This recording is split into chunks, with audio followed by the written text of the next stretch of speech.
তোমার প্রেমের গান, তোমার প্রেমের গান, তোমার প্রেমের গান।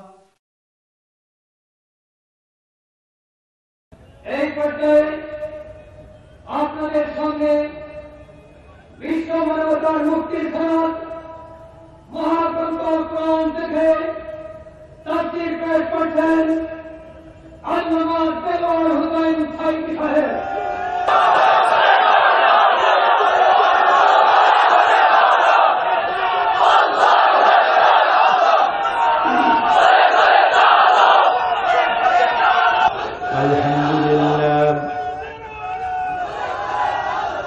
الحمد لله نحمده ونستعينه ونستغفره ونعوذ بالله من شرور أنفسنا ومن سيئات أعمالنا من يهد الله فلا مضل له ومن يضلل فلا هادي له ونشهد أن لا إله إلا الله وحده لا شريك له ونشهد أن سيدنا وحبيبنا ومولانا محمدا عبده ورسوله الذي أرسله بالحق بشيرا ونذيرا وداعيا إلى الله بإذنه وسراجا منيرا فقد قال الله تعالى في كلامه المجيد وفرقانه الحميد أعوذ بالله من الشيطان الرجيم بسم الله الرحمن الرحيم إن الله وملائكته يصلون على النبي يا أيها الذين آمنوا صلوا عليه وسلموا تسليما اللهم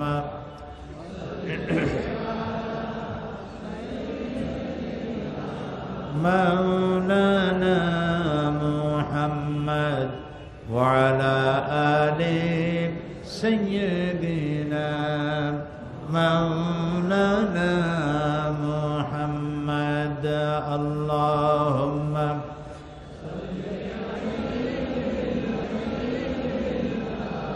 مولانا محمد وعلى آل سيدنا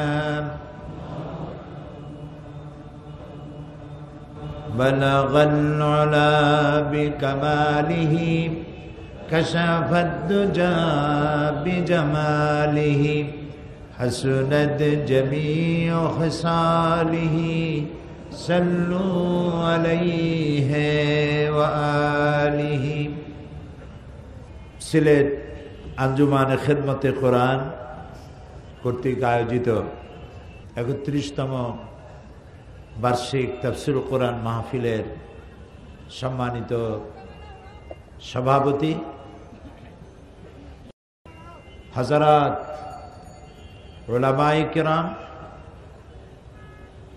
সামনে উপস্থিত হযরত শাহজালাল রহমতুল্লাহ আলাইহের পুণ্যভূমি সিলেটের সম্মানিত প্রিয় ভাইয়েরা, পর্দার আড়ালের মা এবং বোনেরা, আসসালামু আলাইকুম ওয়া রাহমাতুল্লাহি ওয়া বারাকাতুহু।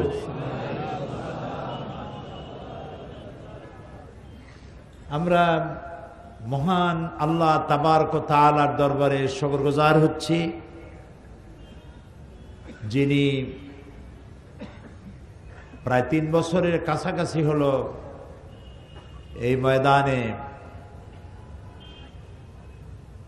দীর্ঘদিন পরে কোরআনের আওয়াজ আবার চালু করে দিলেন। সেই আল্লাহ তাআলার দরবারে শুকরিয়া আদায় করছি, পড়ছি আলহামদুলিল্লাহ। রব্বানা লাকাল হামদ হামদান কাসীরান তাইয়্যিবান মুবারাকান ফীহি ইয়া রাব্বি লাকাল হামদু কামা ইয়ানবাগি লিজালালি ওয়াজহিকা ওয়া আযীমি সুলতানিকা।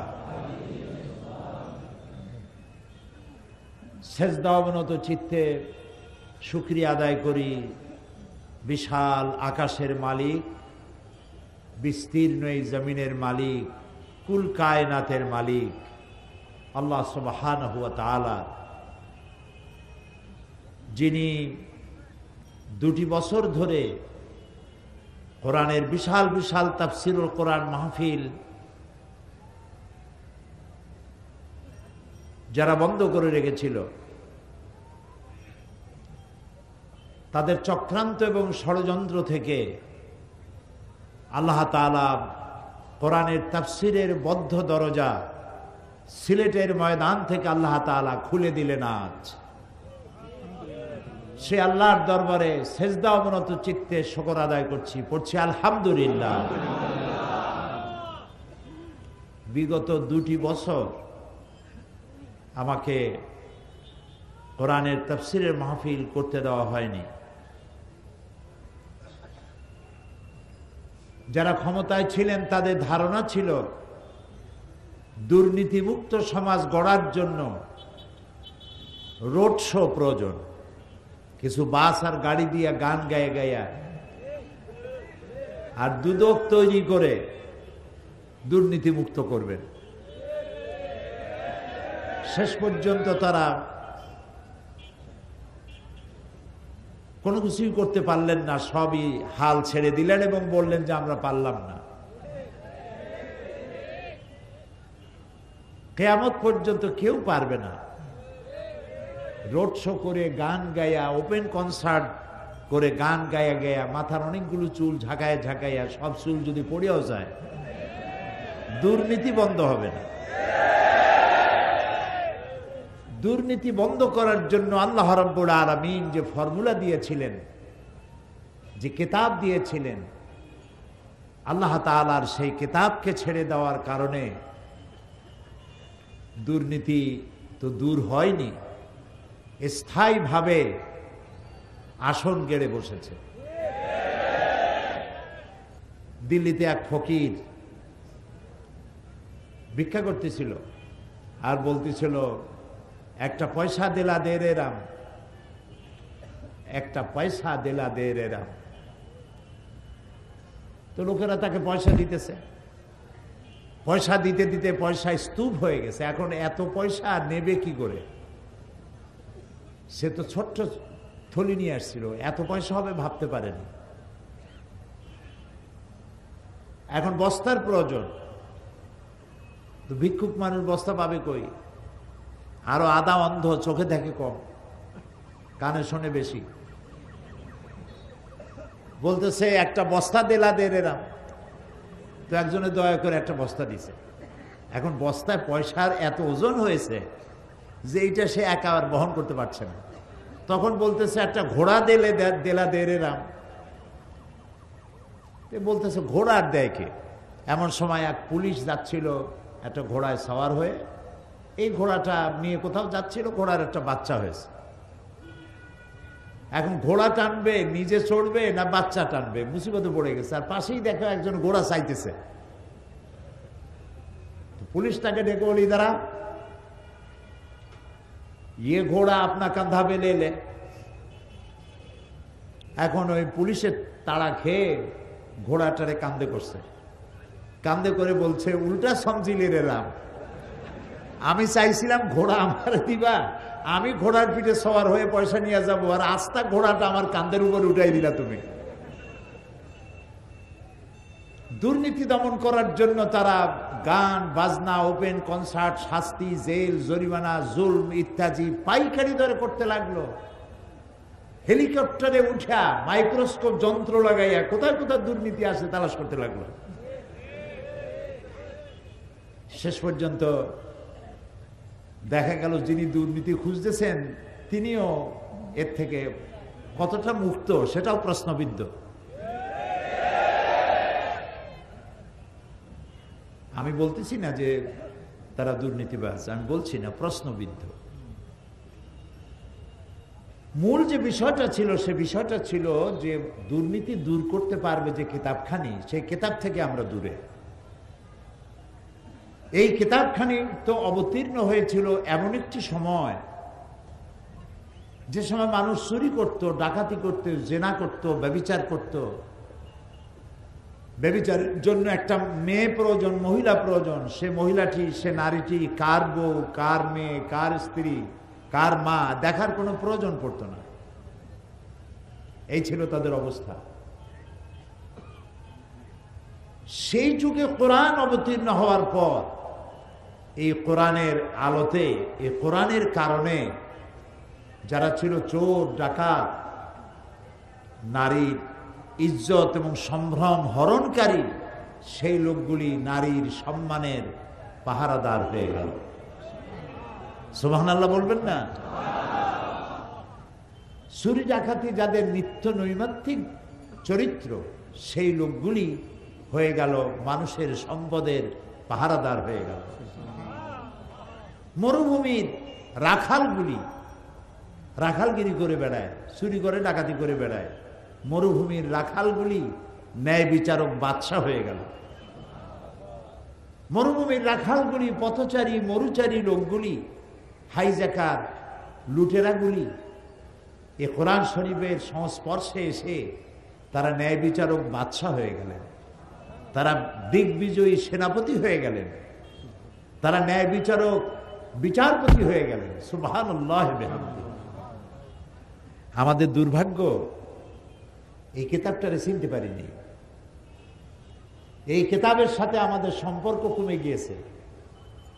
আপনাদের অত্যন্ত প্রিয় ওয়াইজ মুফাসসির মাওলানা আবু তাইয়েব সতপুরি সাহেব সুন্দরভাবে কথাগুলি বুঝাইছেন।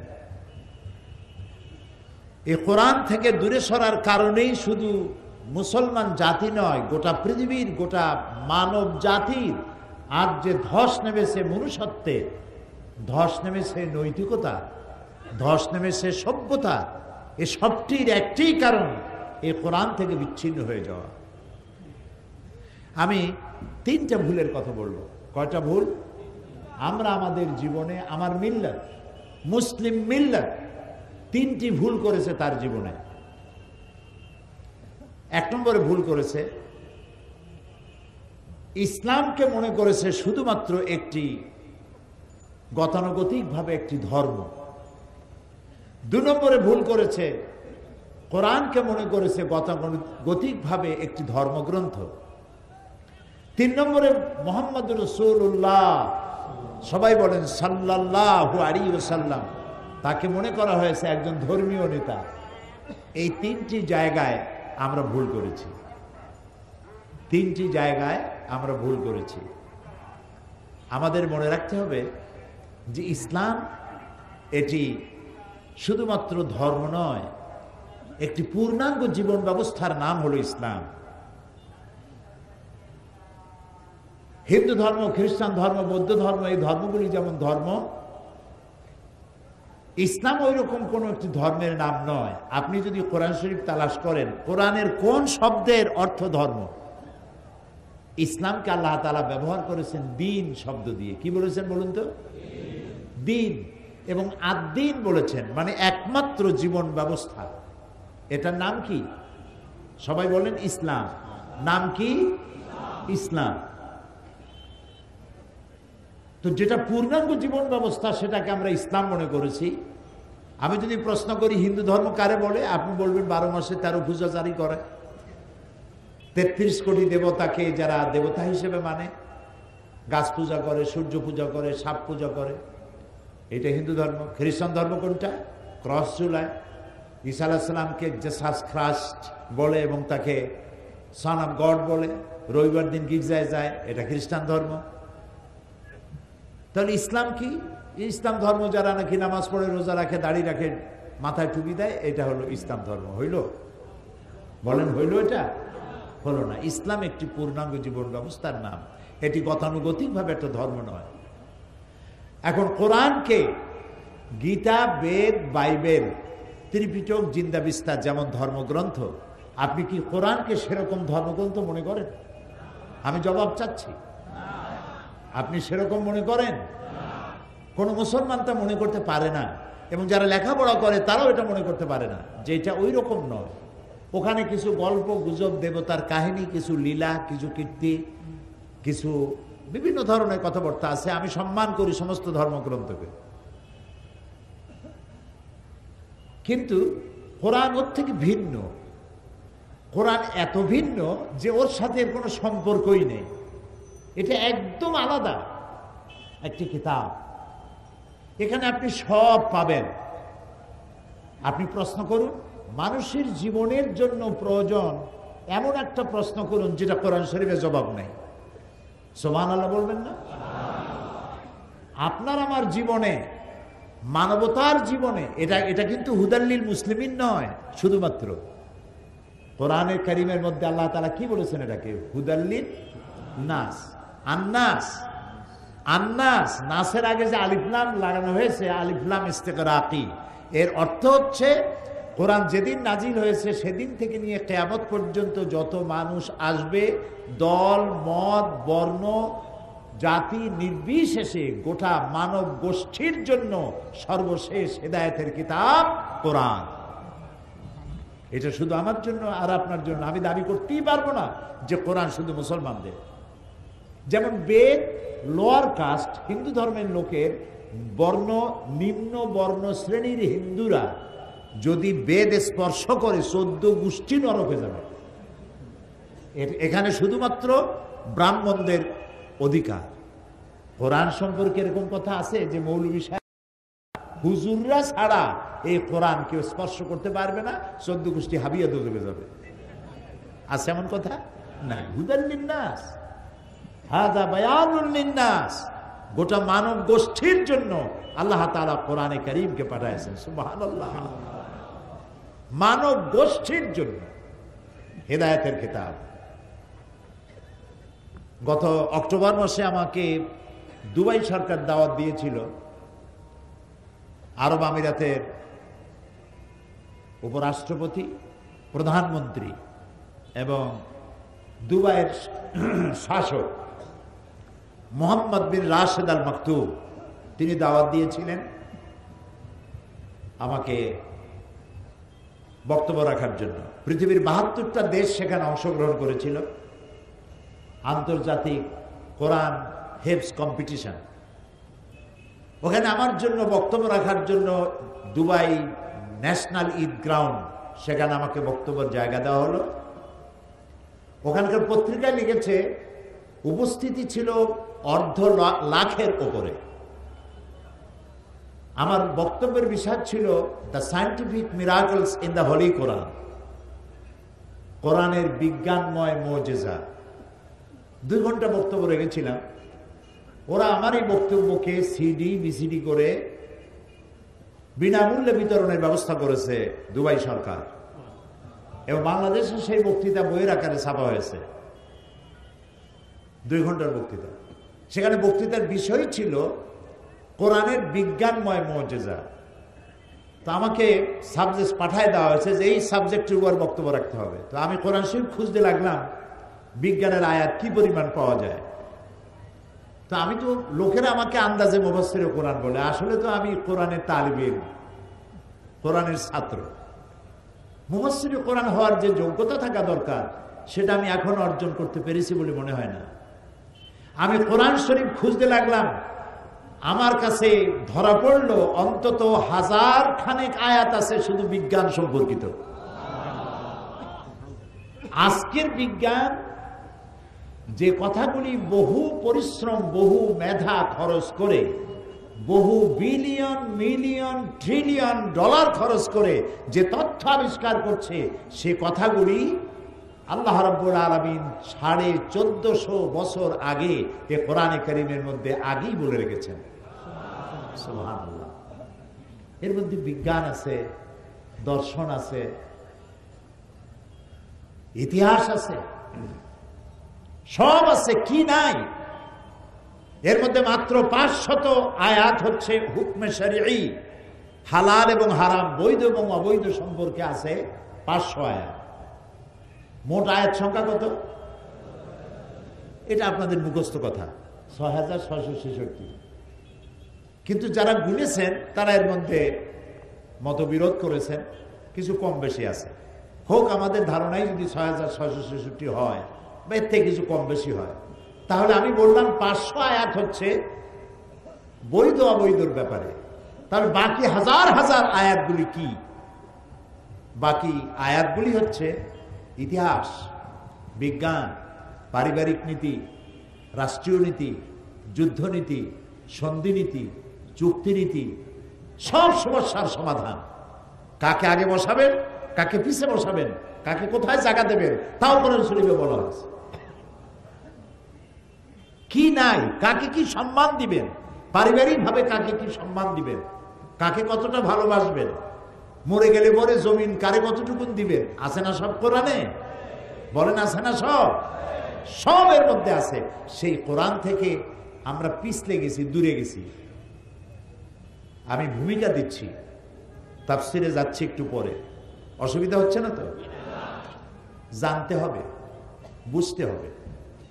আমাদেরকে বলা হয়েছে, বোঝানো হয়েছে কোরআন এইটা আমরা বুঝবো না, এটা খুব কঠিন, এইটা আলেমুল আমাদের কাজ। খামোখা গুনাহ বাড়ায় লাভ কি? এমনি কত গুনাহ, আরো কোরআন শরীফ পড়ি, আরো গুনাহ বাঁধাবো। তার থেকে রোজার মাস আসুক, হে কোরআন খতম করো। আর কিভাবে খতম করে? জ্বলে আর পড়ে, গল্প করে রোজার পরে। আমার পুত্রবধূ 7 খতম, আমার মেয়ে 9 খতম, আমার স্ত্রী 13 খতম, আর আমি না পড়িয়া এমনি এমনি খতম। আচ্ছা, আপনি বলেন কোরআন শরীফ খতম করার জন্য নাজিল হয়েছে? কোথায় আছে যে কোরআন শরীফ খতম করলে আপনি সব, আপনার সব থেকে বড় সব হচ্ছে কোরআন খতম করা? হ্যাঁ, কোরআন পড়লে তো সব হবেই, নিঃসন্দেহে হবে, কিন্তু সব হবে কখন? যখন আপনি পড়বেন, বুঝবেন আর আমল করবেন, তখন না আপনি সবটা পাবেন। এসব কথা বুঝতে কি কষ্ট হয়? সুবহানাল্লাহ বলি। এখন কোরআন আমরা বুঝি না। আল্লাহ তাআলা বলছেন, আফালা ইয়াতাদাব্বারুনাল কুরআনা আম আলা কুলুবিন আকফালুহা। তোমরা কোরআন, আরে ভাই এদেরকে তাড়া দেন কেন? এরা তো অনেক ভালো কাজ করে। জি, এরা দারুণ ভালো কাজ করে। এরা তিলে তাল বানাইতে পারে, তালকে অদৃশ্য করে দিতে পারে। যারা সাংবাদিকতা করেন ওনারা, আপনার এই খবরটাকে সিলেটের মধ্যে রাখবেন না, এই খবরটাকে সারা বাংলাদেশ জানতে পারবে। আলহামদুলিল্লাহ বলুন। তাদের জন্য দোয়া করা দরকার, যেন আল্লাহ তাআলা কোরআনের পক্ষে, ইসলামের পক্ষে, জাতিসত্তার পক্ষে তাদের কাজ করার তৌফিক দান করেন। আমরা বলি আমিন। এটা একটা বিরাট পেশা, মহান পেশা।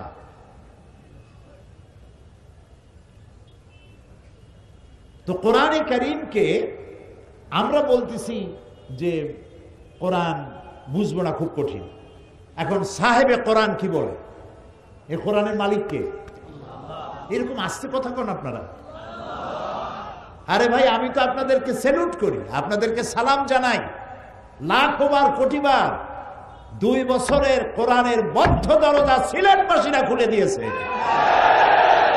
আলহামদুলিল্লাহ বলেন।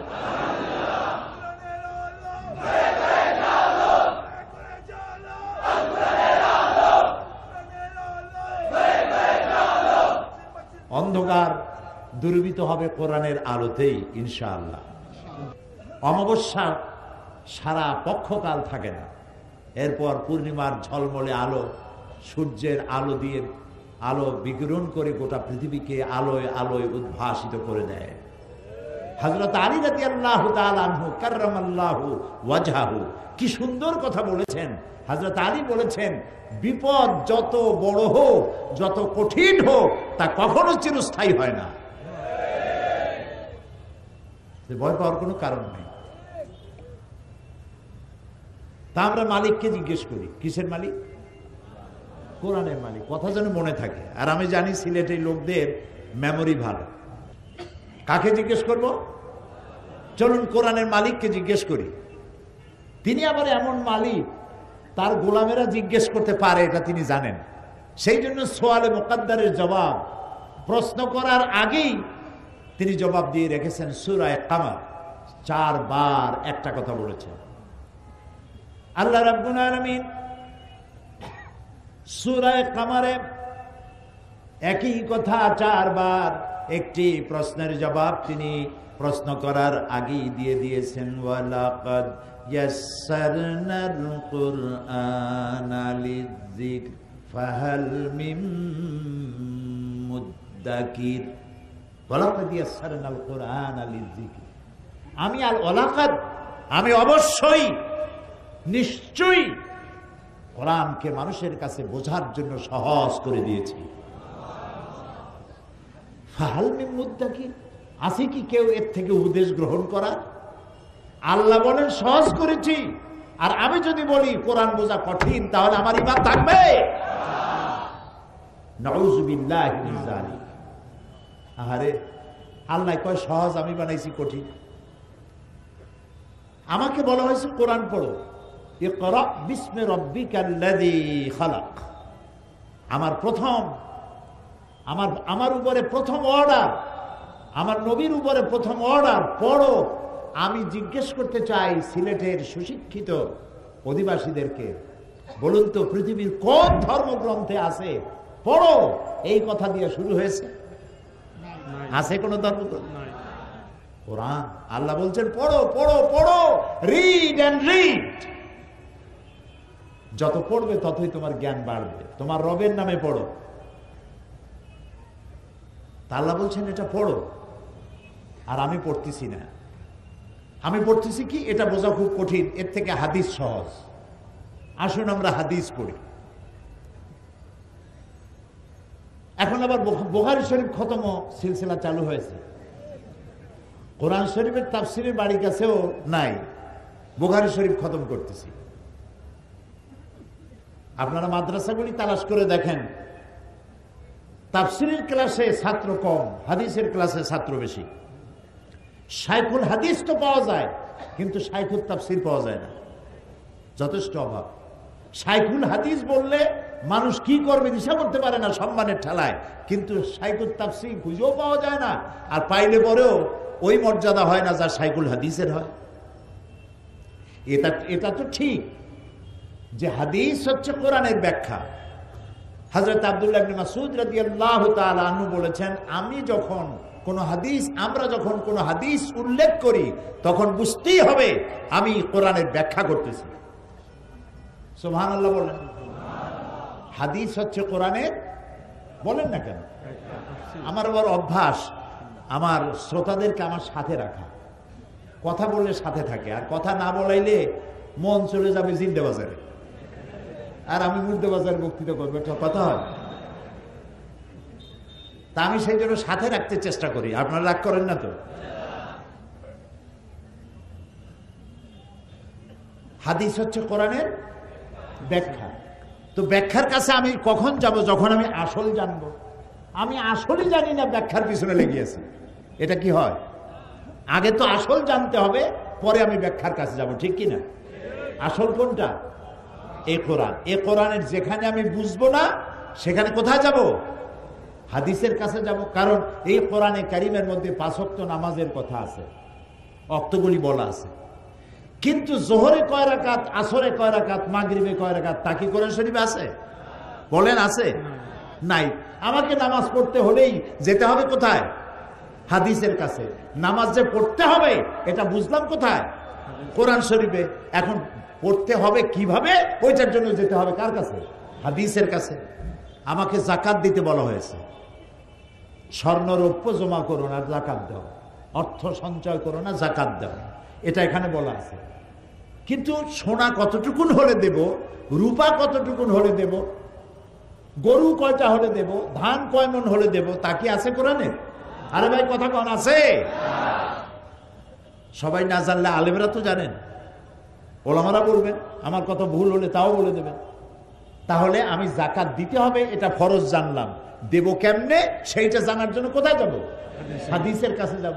হজ করতে হবে এটা আমি হাদিস কোরআন থেকে জেনেছি, কিন্তু কয়বার, কয়টা শত, কয়টা চক্কর দিলে তওয়াফ হবে, সাফা মারোয়া কি করব, রমিয়ে হেজার কেমনে করব, রমিয়ে জেমার কেমনে করব, এরপরে আমি উকুফে আরাফা কেমনে করব, মুজদালিফায় কি করব, এসব বিবরণ কি আছে এখানে? নাই। কোথায় পাইলাম? হাদিসে পেয়েছে।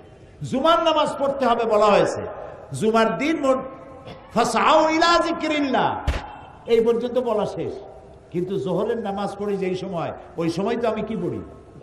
জুমার নামাজ পড়ি। ফরজ কয় রাকাত পড়ি? তাও কথা বলি, 2 রাকাত পড়ি। 2 রাকাত পড়লাম, ওই সময় আগের দিন জোহরের নামাজ কয় রাকাত পড়ছি? এই 2 রাকাত পাইলাম কই? হাদিসে পেয়েছি, হাদিসে পেয়েছি। সুতরাং আমাকে তো আগে জানতে হবে কোরআন, তারপরে যাব আমি হাদিসে। আগে কোনটা জানতে হবে? কোরআন। জোরে বলেন কোনটা?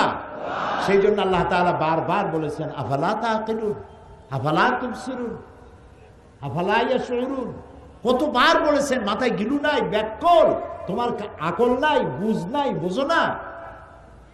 আফালা তাতাফাক্কারুন, চিন্তা করো না, গবেষণা করো না এই কোরআন নিয়ে? দুনিয়ার কোন বই পড়ার জন্য আউযুবিল্লাহ পড়া বাধ্যতামূলক নয়, এমনকি কোরআন শরীফ পড়তে বিসমিল্লাহ পড়াও বাধ্যতামূলক নয়। কিন্তু ওয়াইজা কারাআতাল কুরআনা ফাস্তাইজ বিল্লাহি মিনাশ শাইতানির রাজিম, যখন কোরআন পড়বে, ফাস্তাইজ আমরের ছিগা, যখন কোরআন পড়বে আউযু বিল্লাহি মিনাশ শাইতানির রাজিম পড়া ওয়াজিব। ওয়াজিব তরক করবেন বুঝে শুনে, ওয়াজিব তরক করার গুনাহ হবে। আপনি আল্লাহর হুকুমকে লঙ্ঘন করেছেন। এটা কেন? বিসমিল্লাহ বাধ্যতামূলক নয়, আউযুবিল্লাহ পড়া বাধ্যতামূলক কোরআনের জন্য। কেন? এই জন্য যে আপনি যদি আউযুবিল্লাহ না পড়েন তাহলে কোরআন আপনি বুঝতে পারবেন না, শয়তান আপনাকে বিভ্রান্ত করে দেবে। শুধু সওয়াব আর সওয়াবের নিয়তেই পড়বেন, বোঝার জন্য পড়বেন না। এই জন্য শয়তানের কাছ থেকে পানাহ চেয়ে নেবেন কোরআন তেলাওয়াত করতে গিয়ে। আল্লাহ, শয়তানের ওয়াসওয়াসা দিয়া আমাকে বাঁচাও, আশ্রয় দাও, আর কোরআন বোঝার তৌফিক দাও। সুবহানাল্লাহ, সুবহানাল্লাহ বিহামদিহি। সুতরাং কোরআন হচ্ছে সেই কিতাব, যে কিতাব আল্লাহ তাআলা অবতীর্ণ করেছেন এবং এটাকে হেফাজতের দায়িত্ব নিয়েছেন। ইনজিল, জাবুর, তাওরাত কে নাজিল করেছেন? আল্লাহ সুবহানাহু। আর এটা আল্লাহ তাআলা। ইনজিলে, তাওরাতে, জাবুরে কোথাও নাই যে আমি এটাকে হেফাজত করব। কিন্তু কোরআন শরীফ সম্পর্কে আল্লাহ তাআলা কি বলেছেন? ইন্না নাহনু নাযালনা যিকরা ওয়া ইন্না লাহু লাহাফিজুন। কোরআন নাজিল করেছি আমি আল্লাহ, আর এর সংরক্ষণের সবটুকু দায়িত্ব আমি আল্লাহ গ্রহণ করেছি। এটা আমি নাজিল করেছি এবং এটাকে হেফাজত আমি করব। পৃথিবীর কোন মানুষের ক্ষমতা নাই। মানুষের তো কত কিছু চ্যালেঞ্জ করে, আল্লাহরও চ্যালেঞ্জ করছে। আল্লাহ নাই বলছে না, দেয়ার ইজ নো গড, বলে নাই? যারা বলছে তারা এখন আসল জায়গায় পৌঁছে গেছে। বললাম না তো, আল্লাহকে চ্যালেঞ্জ করেছে, আল্লাহ নাই, নাউজুবিল্লাহ। পরকাল বিশ্বাস করি না, আখিরাত বিশ্বাস করি না, কবর টবর কিছু না, এগুলো বলেছে। কিন্তু কোরআন এইটা সম্পর্কে মুখ খুলতে সাহস পায় নাই। এটা কথা এখনো কেউ বলে নাই যেটা মানুষের তৈরি। ওরা যাতে মাতাল হলেও তাহলে ঠিক আছে, কারণ এইটা যদি বলে যেটা মানুষের তৈরি, তো মানুষের তো পাড়ায় ধরবে, বেটা তুই তো মানুষ বানা কোরআন শরীফ পারবে বানাইতে? আল্লাহ রাব্বুল আলামিন প্রথমে চ্যালেঞ্জ করলেন যারা কোরআনকে মানুষের বানানো, নবী করিম সাল্লাল্লাহু আলাইহি ওয়াসাল্লামকে জেনে শিখাইছে, অথবা তিনি কবি হয়ে গেছেন, এইসব কথা বলে যখন তারা বলতেছিল, আল্লাহ রাব্বুল আলামিন তখন চ্যালেঞ্জ করেছেন, যদি পারো কোরআনের মতো করে একখান কোরআন বানাও। এই চ্যালেঞ্জের মোকাবেলা কেউ করতে পারে নাই। এরপরে রাব্বুল আলামিন এই চ্যালেঞ্জকে আরো হালকা করে দিয়ে আল্লাহ রাব্বুল আলামিন বললেন, গোটা কোরআন না পারো, কোরআনের সূরার মতো করে 10টা সূরা বানাও। এটারও মোকাবেলা কেউ করতে পারলো না। সবশেষে এই চ্যালেঞ্জকে আরো হালকা করে আল্লাহ রাব্বুল আলামিন বলেন, ইন কুনতুম ফি রাইবিম মিম্মা নাযালনা আলা আবদিনা, আমার বান্দার পরে যে কিতাব আমি অবতীর্ণ করেছি, যদি সন্দেহ হয় যেটা তার বানানো, ফাতু বিসূরাতিন মিন মিসলি, তাহলে কোরআন শরীফের সূরার মতো করে ছোট্ট, কোরআনের সর্বকনিষ্ঠ সূরা যেটি, এই সূরার মতো করে ছোট্ট একটা সূরা বানাও। এই চ্যালেঞ্জ কত বছর হলো? 1400 বছর পার হয়ে গেছে। আজও এইটার মোকাবেলা কেউ করতে পারে নাই, ভবিষ্যতে পারবে না। কিয়ামত পর্যন্ত কোরআন শরীফের মতো সূরা তো ভালো, এরকম একটি আয়াতও কেউ তৈরি করতে পারবে না। তাহলে বোঝা গেল এই কোরআনের এই যে চিরন্তন, এই কোরআন যে চিরন্তন, এই চিরন্তনতা এটাই কোরআনের মুজিজা, এবং এটা যে আল্লাহ, এটা সব থেকে বড় প্রমাণ। কিয়ামত পর্যন্ত এটার সমকক্ষ কোনো কিতাব আসে নাই, আসবেও না। এখন এই কিতাবকে আল্লাহ রাব্বুল আলামিন পৃথিবীর মানুষের হেদায়েতের সর্বশেষ গ্রন্থ হিসেবে আল্লাহ তাআলা অবতীর্ণ করেছেন। কোরআন পড়ো, কোরআন বোঝো। আমি যখন বিদেশে যাই, বাইরে যখন প্রোগ্রাম হয়, আমি তখন সেখানে বলি যে আপনারা যারা সেখানে, তো মুসলমান থাকে, ইহুদি থাকে, খ্রিস্টান থাকে, বৌদ্ধ থাকে, হিন্দু থাকে, বিভিন্ন জাতির লোকেরা থাকে, তা আমি বলি কোরআনে কারীমকে আপনাদের মুসলমান হওয়ার দরকার নেই। মুসলমান হওয়ার জন্য কাউকে দাওয়াত দেই না, কারণ আমি আমার নিজের ঘরই তো সামলাইতে পারতেছি না। যারা মুসলমান আছে দাবি করে, তারাই তো পরিপূর্ণ মুসলমান হওয়ার জন্য যেসব কোয়ালিটি দরকার সেই কোয়ালিটি নাই। কাজে আরো বাইরের থেকে বোঝা বাড়ায় লাভ কি? কাজে আপনাদের মুসলমান হওয়ার প্রয়োজন নাই, হইলে সেটা আপনারা হন, সেটা ভিন্ন কথা, কিন্তু আমি বলি না যে মুসলমান আপনাদের হওয়া লাগবে। আমি এই কথা বলি, আপনারা যদি মুসলমান নাও হন, শুধু যদি কোরআন শরীফের আইনগুলি মেনে চলেন, তাহলে দুনিয়ায় শান্তির গ্যারান্টি পাবেন, পরকালের গ্যারান্টি আমার কাছে নাই। ওইটা আল্লাহ কি করবেন আমি জানি না, কিন্তু দুনিয়ার শান্তি যে পাবেন এই গ্যারান্টি দেওয়া যায়, কোনো সন্দেহ নাই, যদি কোরআনের আইন মানেন। মুসলমান হওয়ার প্রয়োজন নাই, শুধু আইন মানেন। তারা প্রমাণ চাইল, 2-1টা প্রমাণ দেন। আমি বললাম 3টা প্রমাণ দেই। তারা শুনতে চাইল, আমি প্রমাণ দিলাম। 1 নম্বর বললাম সুদ। সুদ এটি হচ্ছে মারাত্মক একটি হাতিয়ার, পুঁজিবাদী শোষণের জঘন্যতম হাতিয়ার। এটি হচ্ছে গরিবদের কাছ থেকে নেও আর ধনীদেরকে দাও। এই সুদভিত্তিক অর্থনীতি যেসব দেশে চালু আছে, সমস্ত দেশগুলি গরিবরা শোষিত হয়, চাই সে গরিব মুসলমান হোক, হিন্দু হোক, খ্রিস্টান হোক, বৌদ্ধ হোক। আর আল্লাহ তাআলা এই সুদের ব্যাপারে কি বলেছেন? ওয়া হাল্লাল্লাহুল বায়আ ওয়া হাররামার রিবা। আমি সুদকে করেছি হারাম আর ব্যবসাকে করেছি হালাল। আর সুদের অপকারিতা বর্ণনা করে আল্লাহ তাআলা বলেছেন, ফাইন লাম তাফআলু ফাযানু বিহারবিন মিনাল্লাহি ওয়া রাসূলিহি।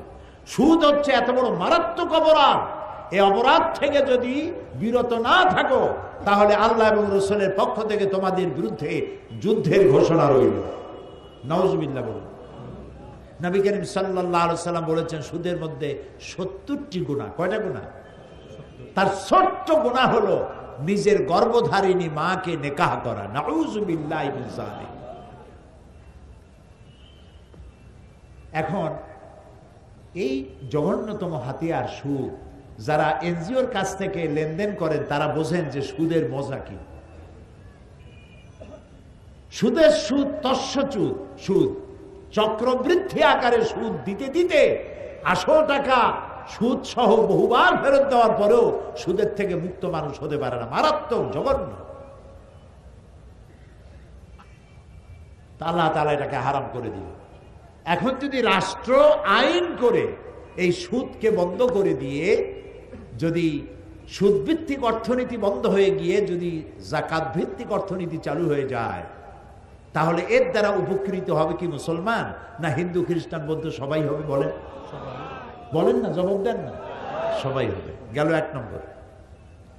2 নম্বরে আল্লাহ তাআলা কোরআন শরীফে বলছেন ওয়ালা তাকরাবুজ জিনা ইন্নাহু কানা ফাহিশাতান ওয়া সা সাবিলা। জিনা করা তো দূরের কথা, এর নিকটেও যেও না। জিনা করো না এই কথা কোরআন শরীফে কোথাও নেই। বলা হলো জিনা এত নিকৃষ্ট যেটার কাছেও যেও না।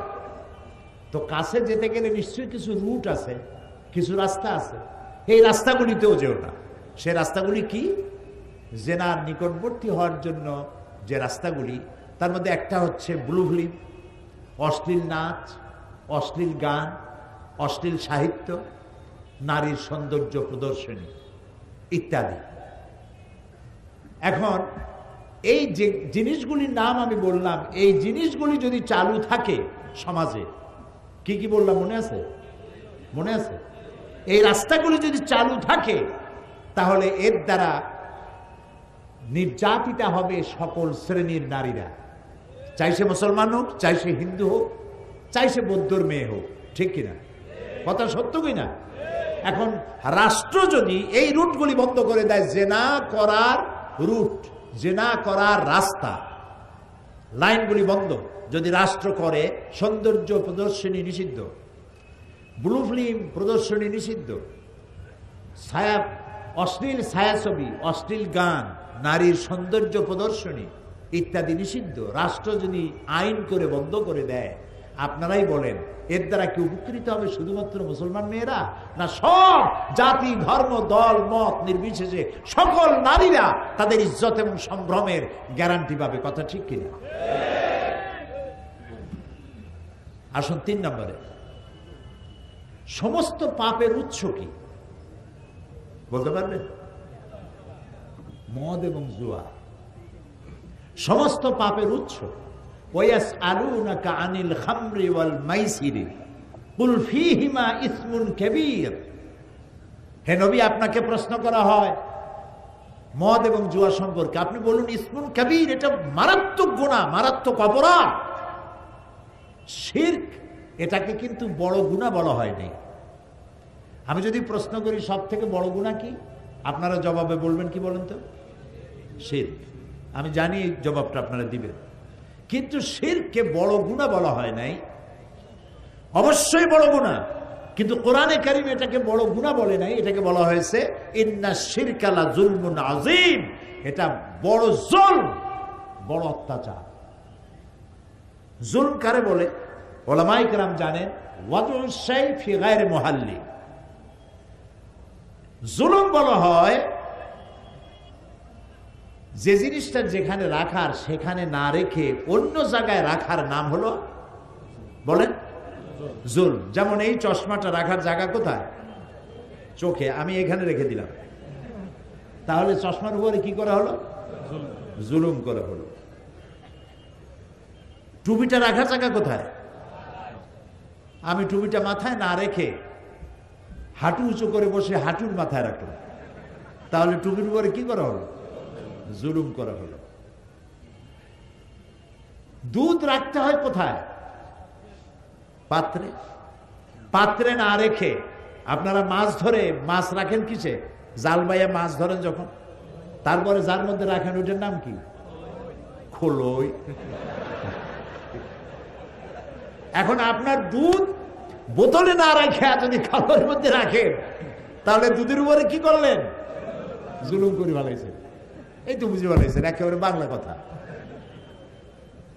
যে জিনিসটা আল্লাহর কাছে চাওয়া, যেটা দিতে পারেন তিনি গায়েব থেকে, তিনি ছাড়া কেউ দিতে পারেন না, সেই জিনিসটা আল্লাহকে ছাড়া কারো কাছে চাওয়ার নামই হলো জুলম। সন্তান দেওয়ার মালিককে, রোগ মুক্ত করার মালিককে, বিপদ থেকে বাঁচাবার মালিককে, হায়াতের মালিককে, মওতের মালিককে বলেন আল্লাহ আল্লাহ আল্লাহ আল্লাহ।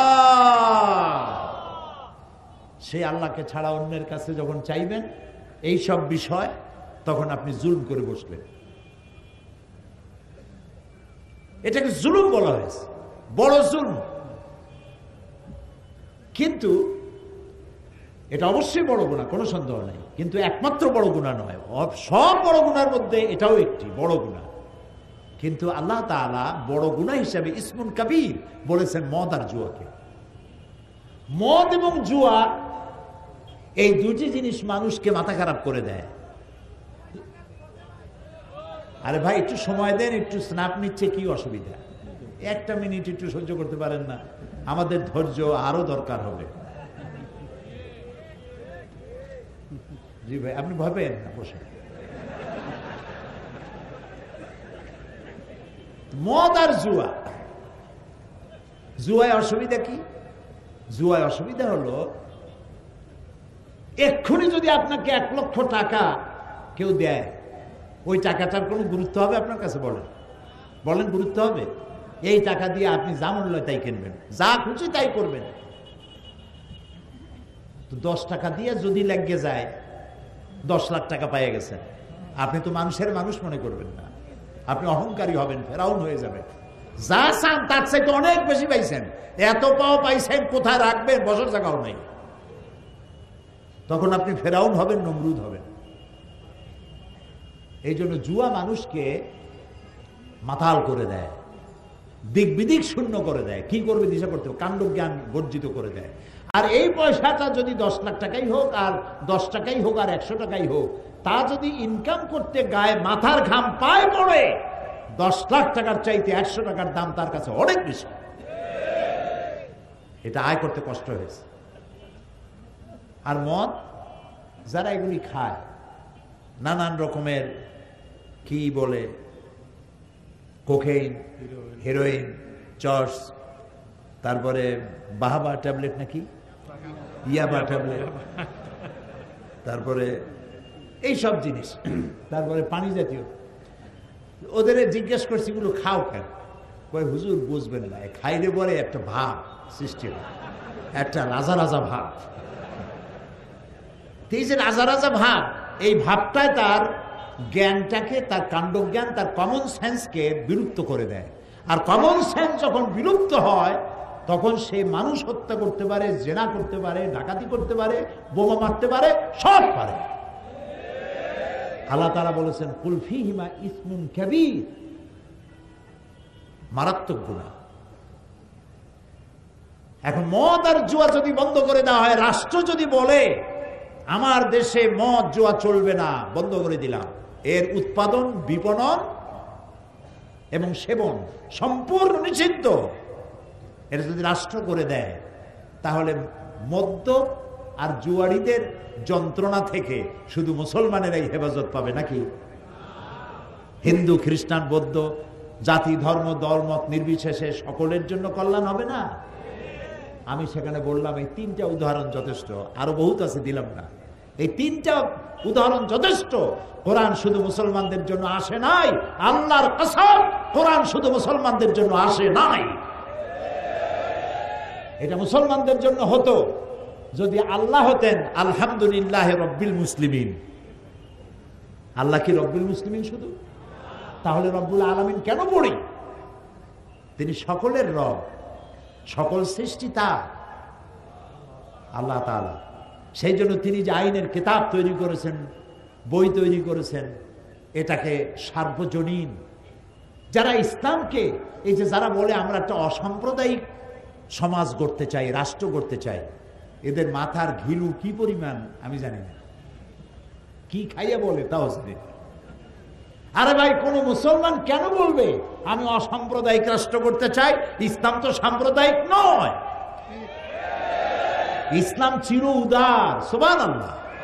ইসলাম চির উদার। নবী করিম সাল্লাল্লাহু আলাইহি বলেন, সাল্লাল্লাহু আলাইহি ওয়াসাল্লাম মক্কা থেকে মদিনায় হিজরত করে সর্বপ্রথম ইহুদিদের সাথে চুক্তি করেছেন, শান্তি চুক্তি। এই উদার, এত বড় উদারতার কে দেখাবে পৃথিবীর মাঝে? কত বড় উদার! কালো মানুষের কোনো দাম নাই। কিরকম দাম নাই?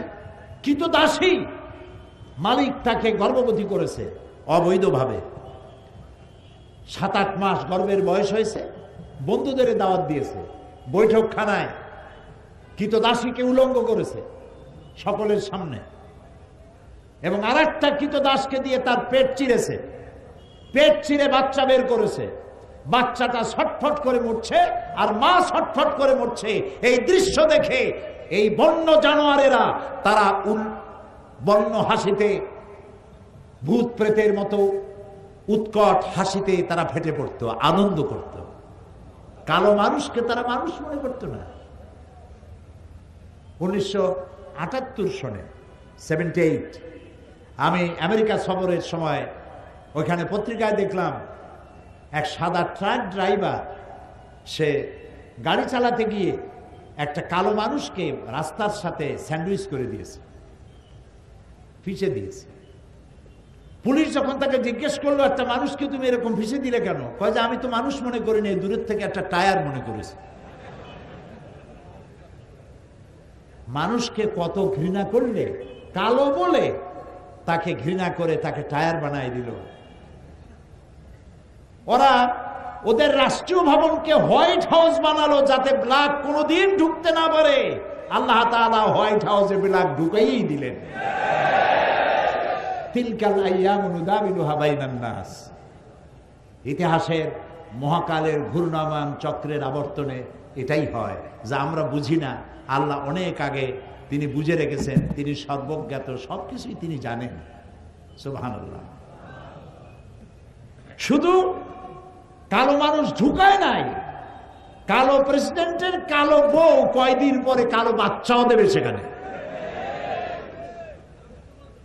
হোয়াইট হাউসের সম্মান বেড়ে যাবে।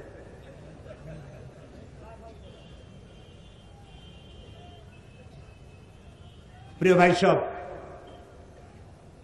নবী করিম সাল্লাল্লাহু আলাইহি ওয়াসাল্লাম সাদা এবং কালোর আকাশ চুম্বী ব্যবধান দূর করেছেন। মক্কায় যখন প্রবেশ করতেছিলেন ফতে মক্কার দিনে, আপনারা কি ভয় পাইছেন নাকি? খুব কি দুশ্চিন্তাগ্রস্ত? মাঝে মধ্যে জবাব দেন যখন তখন, মনে হয় ভয় টয় পাইছেন, মনে হয় ক্যামেরার ফ্ল্যাশ দেখলে মনে হয় আটকে ওঠে।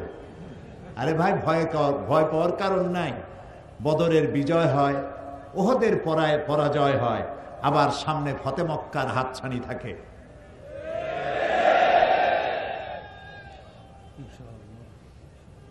নবী করিম সাল্লাল্লাহু আলাইহি ওয়াসাল্লাম ফতে মক্কার দিনে যে উষ্ট্রের পৃষ্ঠে তিনি বসা ছিলেন, তার পেছনে তার গায়ের সাথে পবিত্র শরীর মোবারকের সাথে মিশে বসা ছিলেন হযরত উসামা রাদিয়াল্লাহু তাআলা আনহু। কৃতদাসের পুত্র, কালো লোকের কালো পুত্র বসা ছিলেন রাসূলের পিঠের কাছে বসা। তাকে নিয়েই আভিজাত্যপূর্ণ কুরাইশ বংশের নেতৃবৃন্দের ভেতর দিয়ে তিনি কাবা শরীফে পৌঁছে গেলেন, এবং তাকেই তিনি সেনাপতি বানালেন যুদ্ধের জন্য। 17 বছর বয়সের উসামা রাদিয়াল্লাহু তাআলা আনহু, তাকে যুদ্ধের সেনাপতি বানালেন। কিন্তু যুদ্ধে রওনা করার আগেই নবী করিম সাল্লাল্লাহু আলাইহি ওয়াসাল্লাম ইন্তেকাল করলেন। হযরত আবু বকর রাদিয়াল্লাহু তাআলা আনহু ক্ষমতায় আসলেন। ক্ষমতায় এসে তিনি বললেন, তিনি সেই কাজ দিয়ে শুরু করলেন যে কাজের সূচনা করেছিলেন নবী করিম সাল্লাল্লাহু আলাইহি ওয়াসাল্লাম পূর্ণতা পাবার আগেই দুনিয়া থেকে বিদায় হলেন সেই যুদ্ধের যাওয়ার জন্য।